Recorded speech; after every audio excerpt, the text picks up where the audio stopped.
Всем привет, будни на нашем СТО. У нас сейчас приехал в работу Ford Escape с проблемами, то, что что-то стучит в двигателе. Мы здесь уже немножко подразобрали ее. Пашка, помоги, покажи, что у нас. В общем, у нас ситуация такая, то, что у нас есть трещина. Это даже не трещина, это просто слом. Вот. В народе называют ее венец маховика или маховик.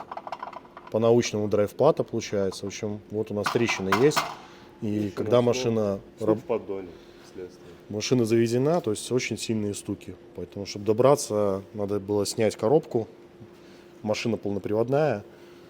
Поэтому вот такая вот ситуация. Сейчас будем искать деталь и будем менять ее, собирать обратно.